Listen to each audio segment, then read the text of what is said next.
ओम गणेशाय नमः। ओम नमो भगवते वासुदेवाय। लक्ष्मी पतये नमः। एक बार प्रेम से बोलिए श्री हरि विष्णु की जय, माता लक्ष्मी की जय, गणेश भगवान की जय, ग्यारस माता की जय, तुलसी माता की जय। नमस्कार भक्तगण, मैं कविता तिवारी आप सभी का अपने चैनल कविता तिवारी में स्वागत करती हूँ। आज हम सुनेंगे इंदिरा एकादशी की पावन कथा। इंदिरा एकादशी का व्रत आश्विन मास की कृष्ण पक्ष की एकादशी तिथि के दिन रखा जाता है। इस दिन व्रत का विशेष महत्व है। इस व्रत को करने से नीच योनि में पड़े पितरों को मोक्ष मिलता है।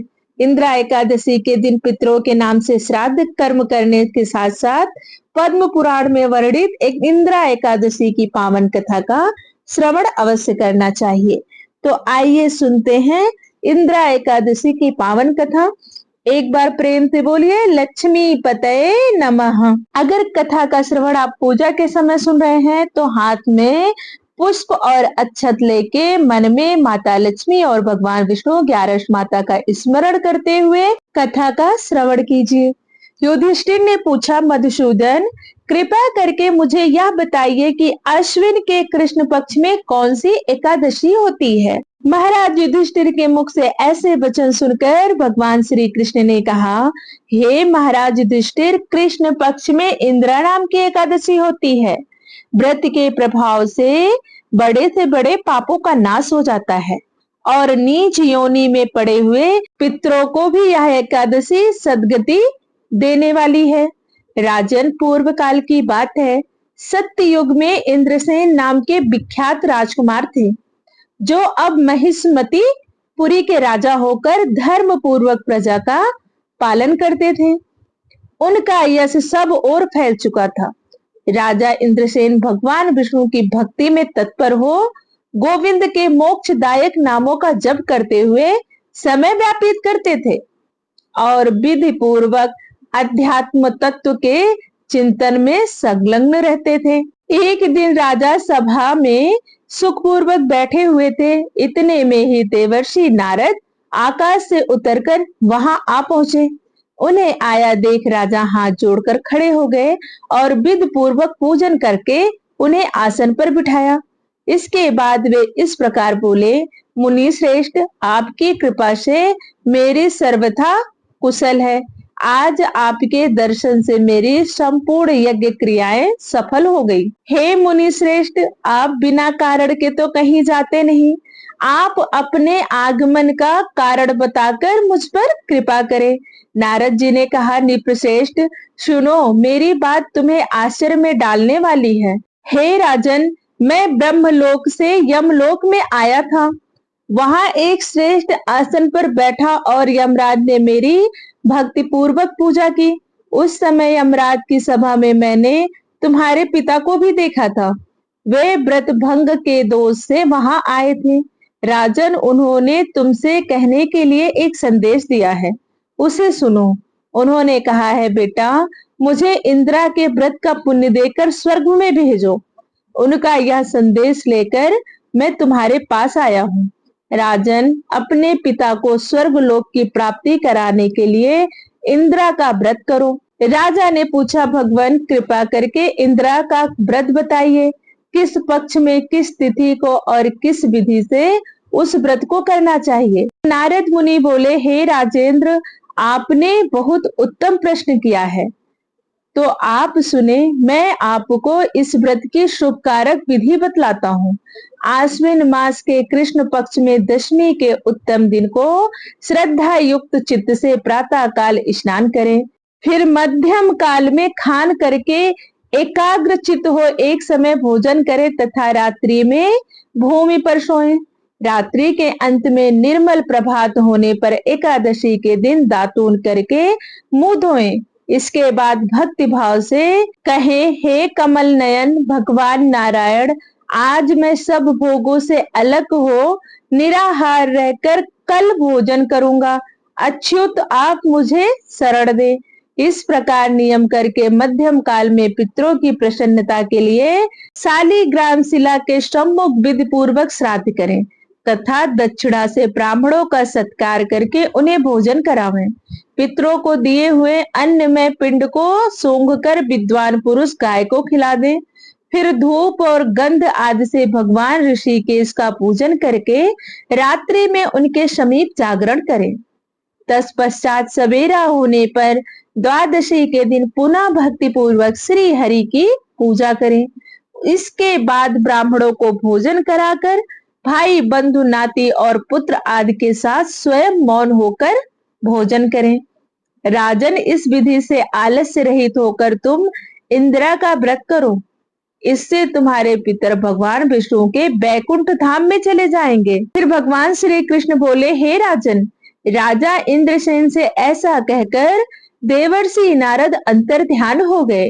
राजा ने उनकी बताई हुई विधि से अंतःपुर की रानियों, पुत्रों और भृत्यों सहित उस उत्तम व्रत का अनुष्ठान किया। कुंती नंदन व्रत पूर्ण होने पर आकाश से फूलों की वर्षा होने लगी। इंद्रसेन के पिता गरुड़ पर आरूढ़ होकर श्री विष्णु धाम को चले गए और राजर्षि इंद्रसेन भी बहुत समय तक आनंद पूर्वक राज्य करते हुए अंत समय में अपने पुत्र को राज्य पर बिठाकर स्वयं स्वर्गलोक को चले गए। इस प्रकार मैंने तुम्हारे सामने इंदिरा व्रत के महात्म्य का वर्णन किया है। इसको पढ़ने और सुनने से मनुष्य सभी पापों से मुक्त हो जाता है। भगवान श्री कृष्ण के मुख से ऐसे वचन सुनकर धर्मराज युधिष्ठिर कहने लगे कि हे भगवान, मैंने आपसे सभी एकादशियों के बारे में सुना है। कृपया करके आप मुझे यह बताएं, यह एकादशी कैसे उत्पन्न हुई, कैसे इसका व्रत किया जाने लगा, यह दिन भगवान श्री हरि विष्णु को कैसे अति प्रिय हुआ। कृपया करके आप बताने का मुझे कष्ट करें।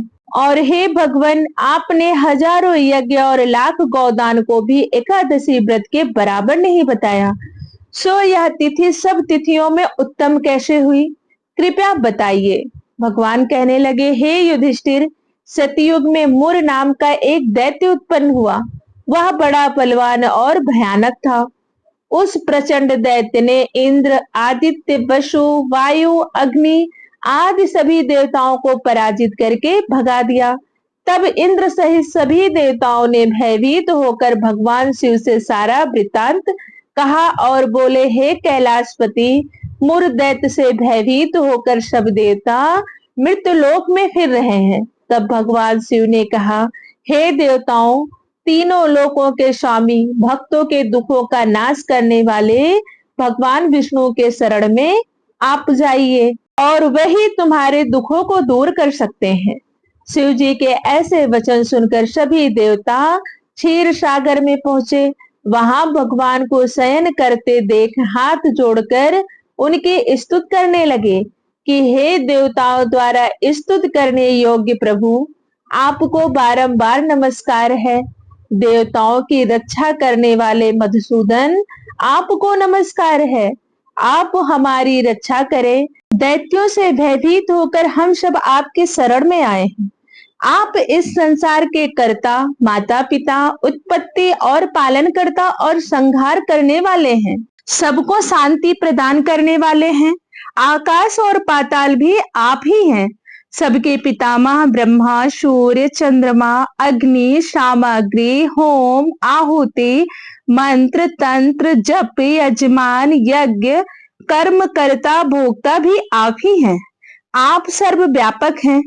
आपके सिवा तीनों लोकों में चर तथा अचर कुछ भी नहीं है। हे भगवान, दैत्यों ने हमको जीतकर स्वर्ग से भ्रष्ट कर दिया है और हम सब देवता इधर उधर भागे भागे फिर रहे हैं। आप उन दैत्यों से सबकी रक्षा करें। इंद्र के ऐसे वचन सुनकर भगवान विष्णु कहने लगे कि हे इंद्र, ऐसा मायावी दैत्य कौन है जिसने सब देवताओं को जीत लिया है? उसका नाम क्या है और देवराज उसमें कितना बल है और किसके आश्रय में है तथा उसका स्थान कहाँ है? यह सब मुझसे विस्तार पूर्वक कहो। भगवान के ऐसे वचन सुनकर इंद्र बोले, भगवान, प्राचीन काल में एक नाड़ी जंग नामक राक्षस था। उसके महापराक्रमी और लोक विख्यात मुर नाम का एक पुत्र हुआ है। उसकी चंद्रावती नाम की नगरी है। उसी में सब देवताओं को स्वर्ग से निकालकर वहां अपना अधिकार जमा लिया है। उसने इंद्र, अग्नि, वरुण, यम, वायु, ईश, चंद्रमा, नैऋत्य आदि सभी स्थान पर अधिकार कर लिया है। और हे भगवान, इतना ही नहीं, स्वयं सूर्य बनकर प्रकाश करता है, स्वयं ही मेघ बन बैठा है और सबसे अजय है। हे असुर निकंदन, उस दुष्ट को मारकर देवताओं को अजय बनाइए। यह वचन सुनकर भगवान ने कहा, हे देवताओं, मैं शीघ्र ही उसका संहार करूंगा, तुम चंद्रावती नगरी जाओ। इस प्रकार कहकर भगवान सहित सभी देवताओं ने चंद्रावती नगरी की ओर प्रस्थान किया। उस समय जब दैत्य मुर सेना सहित युद्ध भूमि में गरज रहा था, उसकी भयानक गर्जना सुनकर सभी देवता भय के मारे चारों दिशाओं में भागने लगे। जब स्वयं भगवान रणभूमि में आए तो दैत्य उन पर भी अस्त्र शस्त्र आयुध लेकर दौड़े। भगवान ने उन्हें सर्प के समान अपने बाड़ों से बीध डाला। बहुत से दैत्य मारे गए, केवल मुर बचा रहा। वह अविचल भाव से भगवान के साथ युद्ध करता रहा। भगवान जो जो भी तीक्ष्ण बाण चलाते, वह उनके लिए पुष्प सिद्ध होता। उसका शरीर छिन्न भिन्न हो गया, किंतु वह लगातार युद्ध करता रहा। दोनों के बीच मल्ल युद्ध भी हुआ। 10,000 वर्ष तक उनका युद्ध चलता रहा, किंतु मुर नहीं हारा। थककर भगवान बद्रिकाश्रम चले गए। वहां हेमावती नामक सुंदर गुफा थी। उसमें विश्राम करने के लिए भगवान उसके अंदर प्रवेश कर गए। यह गुफा 12 योजन लंबी थी और उसका एक ही द्वार था। विष्णु भगवान वहां जाकर योग निद्रा की गोद में सो गए। मुर भी पीछे पीछे आ गया और भगवान को सोया देखकर मारने को उद्यत हुआ। तभी भगवान के शरीर से उज्जवल क्रांतिमय रूप वाली देवी प्रकट हुई।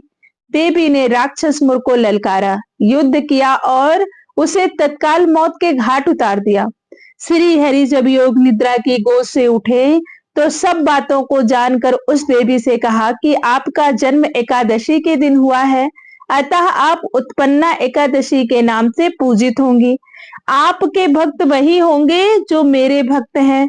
प्रेम से बोलिए जय श्री हरि। प्यारश माता की जय। दोस्तों, यह थी एकादशी की पावन कथा। अगर आपको कथा अच्छी लगी हो तो प्लीज वीडियो को लाइक करें, शेयर करें और चैनल को सब्सक्राइब करें। धन्यवाद। राधे राधे। जय माता दी।